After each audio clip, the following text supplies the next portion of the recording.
Quiconque a un jour accompagné un entrepreneur dans sa démarche sait l'extraordinaire dose d'audace, de persévérance et d'énergie que le développement d'une entreprise exige.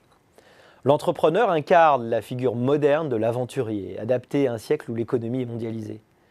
Alors que le tissu économique connaît un puissant mouvement de renouvellement sous l'effet des nouvelles technologies liées au numérique, le rayonnement des startups et de ceux qui les portent n'a jamais été aussi grand.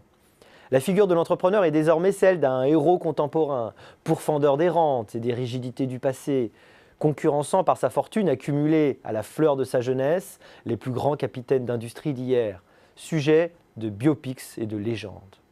Bien des observateurs ont cherché à faire la lumière sur la nature et les points communs de la psychologie particulière de l'entrepreneur. Parmi les différents points communs identifiables, il en est un qui a été trop peu souligné, la propension à la transgression.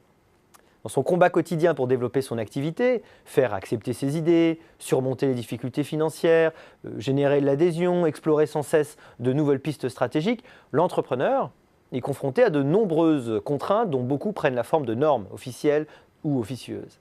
L'un des moyens utilisés par l'entrepreneur pour faire face à ces contraintes est, dans certains cas, de les contourner, c'est-à-dire de transgresser sciemment certaines normes, par exemple des normes fiscales ou sociales. Nous avons identifié 3 types de transgressions, correspondant chacun à une logique particulière aux yeux de l'entrepreneur. La transgression des normes collectives, tout d'abord, qui permettent à l'entrepreneur de se redéfinir un cadre personnel et d'affirmer son identité.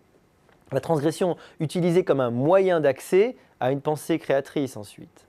Et enfin, la transgression comme reflet de la priorité donnée aux valeurs et objectifs de l'entrepreneur.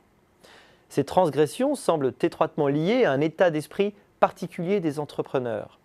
Les pratiques de contournement des règles, sciemment réalisées, sont légitimées parce qu'ils se sentent investis d'un rôle particulier en tant qu'entrepreneurs. Et nous proposons ainsi de qualifier cette disposition de syndrome du prince, par référence au livre éponyme bien connu de Machiavel, dans lequel ce dernier donne au prince le privilège de légitimement déroger aux règles communes du fait de son destin particulier.